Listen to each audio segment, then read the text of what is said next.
Salam kerahiman.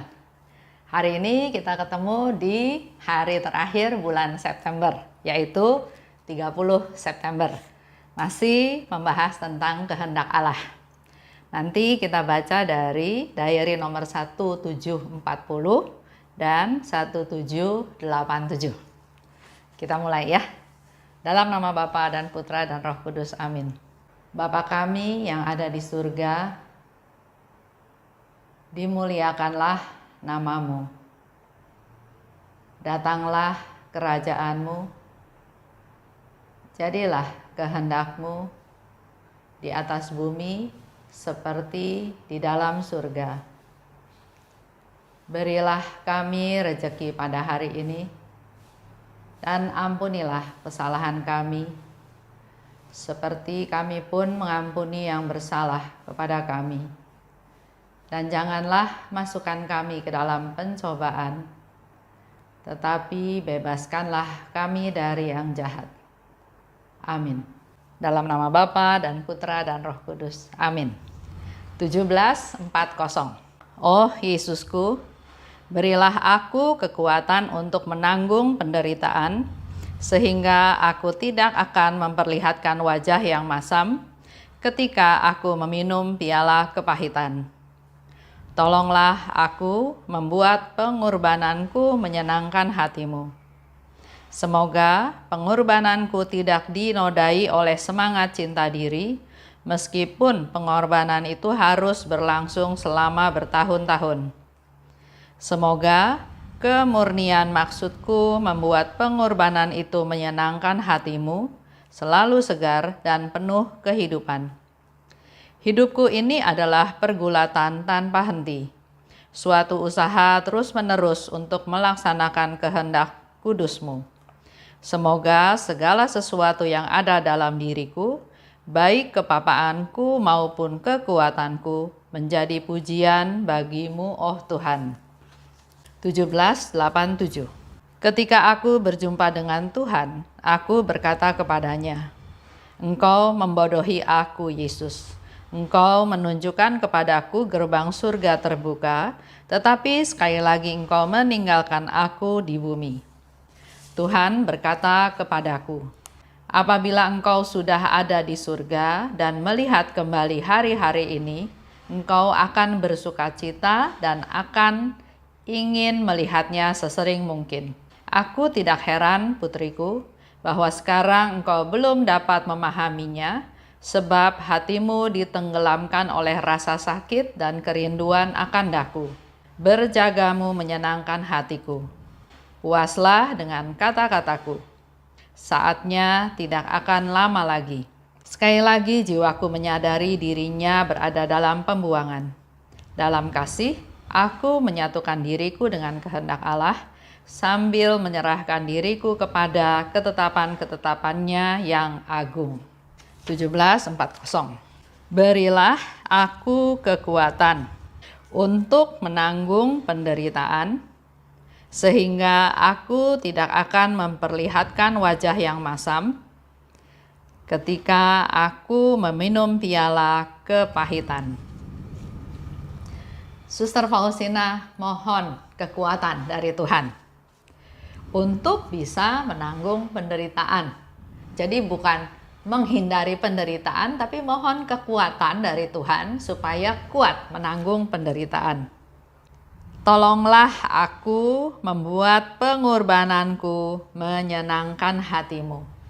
Jadi apa yang dilakukan oleh Suster Faustina, pengorbanan, penderitaan itu menjadi sesuatu yang menyenangkan Tuhan.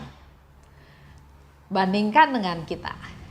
Kalau kita mengalami kesusahan, mengalami penderitaan, apakah kita terima untuk menyenangkan Tuhan, atau malah sebaliknya? Komplain sama Tuhan, Tuhan, kok dikasih penderitaan terus? Kok dikasih masalah terus? Masalah yang satu belum selesai, kok ada lagi masalah lain? Masalah yang satu belum selesai, tiba-tiba timbul lagi masalah lain yang lebih besar.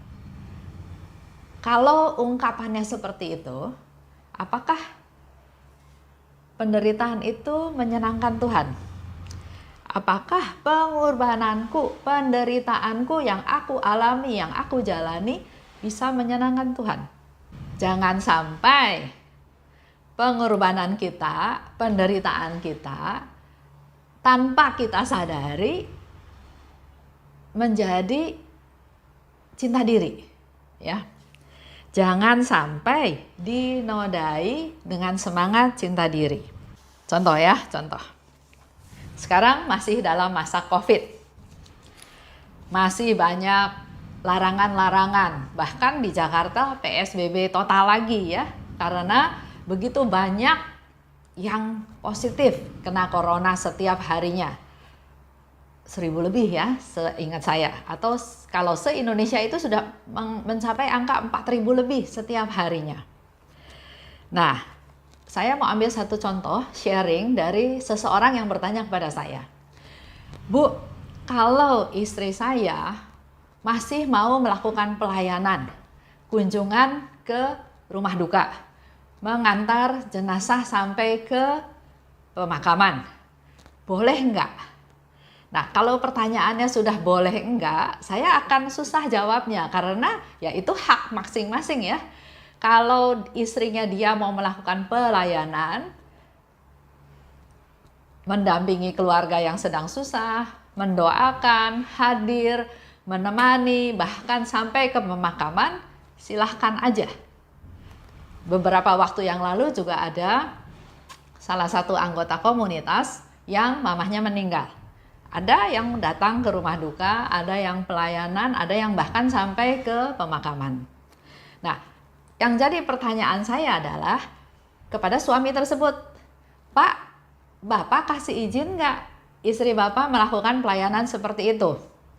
Dia bilang, kalau nggak masa COVID, saya bahagia Bu, saya senang istri saya melakukan pelayanan seperti itu. Tapi sekarang masa COVID, saya keberatan, saya khawatir nanti dia di sana ketemu sama banyak orang yang nggak dikenal, ketemu OTG, terus bawa pulang corona itu ke rumah, kan yang di rumah yang bermasalah. Sedangkan saya, kata si bapak, umurnya sudah menjelang 70 tahun. Dia sendiri punya penyakit yang dia punya penyakit ya. Seingat saya dia punya sakit darah tinggi atau diabetes atau apa ya. Nah, ada kekhawatiran dari si suami ini. Selain itu, di rumah itu juga tinggal anaknya, tinggal cucunya ya. Jadi ada kekhawatiran. Jadi setiap istrinya melakukan pelayanan, hati si bapak nggak happy. Takut nanti menular kepada seisi anggota keluarga. Sedangkan si istri nggak mau tahu. Pokoknya saya mau pelayanan. Ini pelayanan saya. Ini saya lakukan untuk sesama, untuk menghibur. Nah, di sini terjadilah permasalahannya. Kalau tanya sama saya pribadi, saya akan jawab yang dibutuhkan oleh yang sudah meninggal, yang dibutuhkan oleh keluarga yang sedang berduka cita adalah doa. Dan doa itu bisa dilakukan di mana saja. Bisa di rumah kita masing-masing. Nggak perlu hadir. Nah, kalau ibu ini motivasinya hadir dan terus menemani sampai ke pemakaman, siapa yang dikasih terima kasih? Keluarganya pasti, keluarga dari yang meninggal itu pasti berterima kasih kepada si ibu. Karena ibu ini mau melayani. Tapi apakah ibu ini membawa damai sejahtera buat orang serumah? Enggak. Nah, di sini yang saya mau cerita, jangan sampai semangat pelayanan, semangat pengorbanan ini hanya dinikmati oleh kita aja. Sementara seisi keluarga, seisi rumah enggak setuju. Keberatan karena ada ketakutan. Dan sudah terbukti. Ada di lingkungan rumah saya di kompleks, nggak tahu dapat coronanya dari mana, karena banyak isu ya, tapi yang pasti si opa kena, si oma kena, si menantu kena, si cucu kena, bahkan katanya 2 pembantunya juga kena. Nah, ini yang perlu diwaspadai, dijaga. Kalau ibu itu hidup sendiri, seorang diri di rumah, dia pergi pelayanan, silahkan. Karena enggak menyusahkan atau membuat khawatir seisi rumah. Tapi kalau sampai dia ketemu OTG dan ternyata dia membawa corona itu ke rumah. Nah, di sini saya harap Bapak Ibu bisa lebih bijaksana. Yesus pun waktu lahir, enggak bilang, Bunda Maria enggak bilang, saya melahirkan anak Allah, saya enggak perlu takut sama Herodes. Enggak. Malaikat datang pada Yusuf dan katakan, bawa ibu dan anak itu ke Mesir, menghindar dari rencana Herodes untuk membunuh anak-anak kecil. Jadi harap bijaksana, dan apa yang dilakukan oleh saya yang mau melayani, jangan sampai merugikan, menyusahkan orang lain. Melayani orang lain tapi justru enggak melayani keluarga. Di dalam masa COVID ini justru Tuhan mau kita semakin fokus, semakin perhatian kepada keluarga. Apa yang menjadi kekhawatiran mereka, apa yang menjadi kebutuhan mereka, itu yang lebih penting. Kalau menurut saya ya, ini hanya contoh aja. Jadi kembali lagi, jangan sampai pengorbanan kita, penderitaan kita dinodai oleh semangat cinta diri. Karena si ibu ini kalau pergi pelayanan kan dibilangnya, wah dia hebat, dia berani, dia nggak takut ketularan, dia mau korban waktu, korban segala macam. Tapi dia nggak mendatangkan sukacita di dalam rumahnya. Kecuali suaminya nggak larang ya. Kalau suaminya sudah larang, anggota keluarga yang lain melarang, ya dalam tanda kutip tahu diri. Ya, oke, saya lanjut. Suster Faustina bilang, segala sesuatu yang ada dalam diriku, kepapaanku, kekuatanku, jadi pujian untuk Tuhan. Kepapaanku, ketidakberdayaanku, keterbatasanku, bahkan juga kekuatanku untuk jadi pujian untuk Tuhan. Setiap manusia, kita diingatkan lagi bahwa setiap manusia itu punya kelebihan, punya kelemahan, punya kekuatan, punya hal-hal yang memang buat dia itu sangat lemah, ya. Tapi pakailah itu semua menjadi pujian untuk Tuhan. Contoh, kalau kita bersalah, misalnya itu kelemahan kita ya, kita bersalah, ya kita mengaku bahwa kita bersalah. Jangan sok betul, kalau memang salah ya mengaku salah. Karena memang manusia terbatas, manusia punya kelemahan, manusia bukan hero yang semuanya serba bisa. Yesus, Engkau menunjukkan gerbang surga terbuka, tapi meninggalkan aku di bumi. Ini yang Suster Faustina ungkapkan pada Yesus. Yesus, kamu kasih tahu saya gerbang surga, tapi kok nggak ajak saya masuk? Tapi kok masih membiarkan saya di bumi? Artinya Tuhan belum memberikan yang saya inginkan, yang saya rindukan. Karena kembali lagi, kita masih punya tugas di dunia. Begitu pula dengan Suster Faustina. Sehingga Yesus katakan, waktunya nggak lama lagi, tapi belum sekarang. Begitu pula dengan kita semua yang sedang mengalami masa COVID. Masa di rumah saja, masa nggak bebas. Bahkan sebagian orang mengatakan bahwa saya di penjara. Nah, saya mau kasih contoh. Beberapa hari yang lalu saya lihat di YouTube, itu cerita tentang seorang kulit hitam ya, namanya Archie William.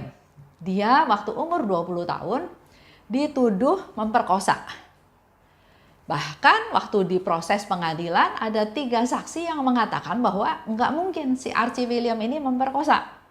Tapi ya karena situasi, karena keadaan, katanya karena sistem ras atau apa ya, sehingga dia dijatuhi hukuman. Hukumannya 80 tahun penjara, hukuman seumur hidup. Dia lakukan, dia jalani hukuman tersebut di tahun yang ke-37, kalau nggak salah ya. Ternyata si yang diperkosa ini mungkin punya anak ada tes DNA, dan ternyata DNA-nya nggak sama si Archie William ini. Akhirnya setelah dia menjalani 37 tahun di penjara, dia dibebaskan. Apa yang dilakukan oleh Archie? Dia nggak merasa bersalah, dia memang tidak memperkosa, tapi dia harus terima bahwa dia harus dipenjara. Tapi dia bilang badannya oke, di penjara nggak bisa kemana-mana. Tapi otak dia, pikiran dia nggak bisa ada yang menjarain dia. Dia tetap menjadi manusia yang bebas. Di situ dia latihan karena memang suka nyanyi ya. Dia latihan nyanyi, dia latihan musik, dia menikmati hidupnya sehari-hari dengan apa adanya yang harus dijalani di dalam penjara. Bahkan dia dikirim katanya ke penjara yang sangat sadis ya, yang sangat mengerikan, menyeramkan di Amerika. Nah, ini mau menjadi refleksi buat kita semua. Karena selama dia 37 tahun di penjara, dia bukannya putus asa, bukannya ngomel, bukannya nyumpahin yang jahat sama mereka, sama dia, tapi dia memanfaatkan waktu yang ada dengan sebaik-baiknya. Dia memuji Tuhan, dia bernyanyi, dia latihan musik, sampai akhirnya setelah keluar dari penjara, dia ikut American Got Talent, ya. Dan surprise, suaranya bagus. Jadi selama 37 tahun, dia pakai waktu itu untuk bersukacita, enggak menunjukkan wajah yang murung, dia tetap happy, yang penting dia enggak bersalah, dan dia memupuk bakatnya dia. Sampai dia bisa bernyanyi dengan penuh perasaan, dengan bagus, sehingga dapat nilai yang bagus juga dari juri-juri. Begitu pula dengan kita semua di sini.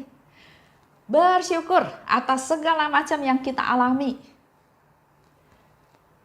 Dan pakai hari-hari tersebut, waktu tersebut untuk sesuatu yang positif. Jangan ngeluh masa lalu, jangan ngomel, jangan nyalahin orang, tapi maju ke depan, maju ke depan.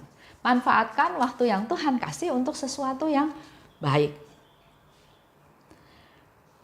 Itu pengalaman, ya, pengalaman hidup setiap orang itu berbeda-beda. Tapi di akhir hari, pengalaman itu akan menjadi bekal kita. Kata Yesus, apabila engkau sudah ada di surga dan melihat kembali hari-hari ini, engkau akan bersukacita, ingin melihatnya sesering mungkin. Kalau kita sudah di surga, kalau kita sudah melewati masa-masa sulit ini, saya yakin seperti Archie William juga melihat masa lalunya dia, selama dia di penjara, apa yang dia lakukan, dia bersyukur, dia bersukacita, dan hasilnya dia petik sekarang, pasti dia akan ingin lihat sesering mungkin apa yang sudah dialami penyertaan Tuhan. Dia bukan jadi orang yang putus asa, bukan jadi orang yang marah, pendendam, tapi manfaatkan, terima, dan manfaatkan waktu dengan sebaik-baiknya. Karena penderitaannya tidak sia-sia. Penderitaannya Suster Faustina juga nggak sia-sia. Karena apa yang dia lakukan, penderitaan, pengorbanan yang dia lakukan untuk selamatkan jiwa-jiwa. Beda dengan ibu yang tadi ya. Dia melakukan pelayanan, penderitaannya sia-sia nggak?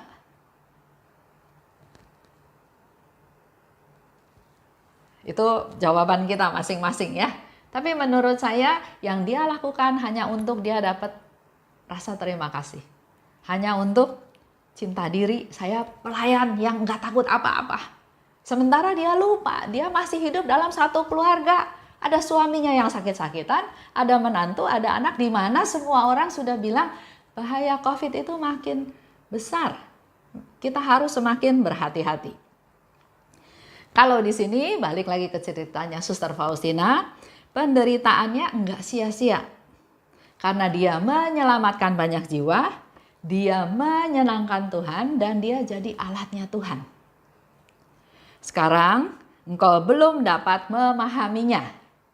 Sebab hatimu tenggelam oleh rasa sakit dan rindu akan Tuhan. Itu yang Yesus katakan ya, belum puas, belum tercapai kehidupan yang diharapkan oleh Suster Faustina hidup di surga. Masih di dunia, masih terdiri dari daging, masih merasakan rasa sakit. Dikatakan lebih lanjut oleh Tuhan Yesus, berjagamu menyenangkan hatiku. Refleksi ke diri kita masing-masing ya.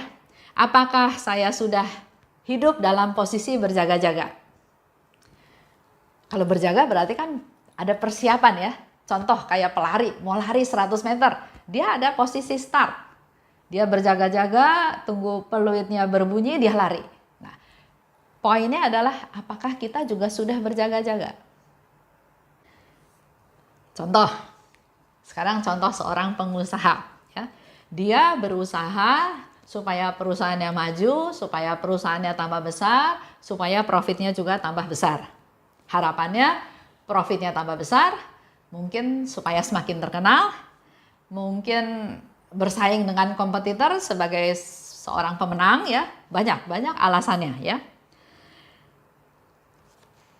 Bisa juga pengusaha itu mau memperbesar usahanya supaya siapapun karyawan yang bekerja di perusahaannya menjadi semakin sejahtera. Dia membuka lapangan kerja untuk supaya mengurangi pengangguran. Untuk supaya bangsa menjadi lebih cerdas. Supaya semua orang yang bekerja minimal di perusahaannya mengalami kepenuhan dalam kebutuhan hidup, ada damai, ada nyaman, ada sukacita. Nah, kenyataannya seperti itu enggak? Ya, mungkin ini refleksi kepada kita beberapa pengusaha-pengusaha. Apakah fokusnya membuat profit sebanyak-banyaknya atau mendirikan perusahaan ini untuk memberikan kesejahteraan kepada karyawannya, untuk supaya mencerdaskan bangsa, untuk supaya membuka lapangan kerja. Kenyataannya yang kita tahu sekarang, orang kaya tambah kaya katanya ya, orang miskin tambah miskin. Khususnya dalam masa COVID ini juga pengangguran semakin meningkat. Artinya orang yang miskin persentasenya semakin banyak. Contoh konkretnya, gajinya dipotong. Ada yang di PHK. Ya, banyak yang dialami. Mari Bapak Ibu saya mau ajak semuanya, justru dalam masa COVID ini adalah masa untuk berbagi. Masa untuk kita lebih memperhatikan orang yang membutuhkan. Masa untuk menjadi orang yang lebih baik. Dikatakan lebih lanjut, kata Yesus ya, puaslah dengan kata-kataku. Saatnya tidak akan lama lagi. Ini mungkin refleksi buat kita semua ya. Kita semua tahu suatu hari kita akan pulang ke surga, suatu hari kita akan meninggal. Kata-kata Yesus, saatnya tidak akan lama lagi. Ini refleksi buat kita semua. Apakah kita sudah berjaga-jaga? Apakah selama hidup sekarang kita fokusnya saya? Atau sekarang mulai membuka diri untuk orang lain? Jadi kembali lagi, kalau di cerita tadi, mari kita gunakan pengorbanan kita, penderitaan kita untuk menyenangkan Tuhan. Bukan ada semangat cinta diri. Baik, saya tutup ya. Dalam nama Bapa dan Putra dan Roh Kudus, amin. Allah Bapa yang Maha Baik, terima kasih atas rahmat-Mu. Di akhir bulan September ini Engkau memberikan banyak pencerahan kepada kami. Mampukan kami Tuhan untuk selalu setia pada kehendak-Mu dan melakukannya dengan sebaik-baiknya. Bukan atas dasar cinta diri, bukan atas dasar kemauan kami masing-masing Tuhan, tapi biarlah keberadaan kami boleh mendatangkan rahmat, berkat untuk orang di sekitar kami, khususnya keluarga kami masing-masing. Allah Bapa yang Maha Baik, kami persembahkan teman-teman kami, saudara kami, bahkan juga orang-orang yang kami tidak kenal yang pada saat ini sedang mengalami kesusahan, khususnya ada anggota keluarganya yang menderita sakit corona ataupun penyakit-penyakit lainnya. Kiranya Engkau memberikan rahmat kesembuhan kepada mereka ya Tuhan, memberikan kekuatan, kesehatan, kondisi badan menjadi semakin baik lagi, dan kembali mereka bisa beraktivitas seperti sedia kala. Berkati kami Tuhan, anak-anak-Mu yang rindu untuk bisa semakin mengenal Engkau. Terima kasih Tuhan, dalam nama Yesus kami berdoa dan bersyukur. Amin. Dalam nama Bapa dan Putra dan Roh Kudus. Amin. Salam kerahiman.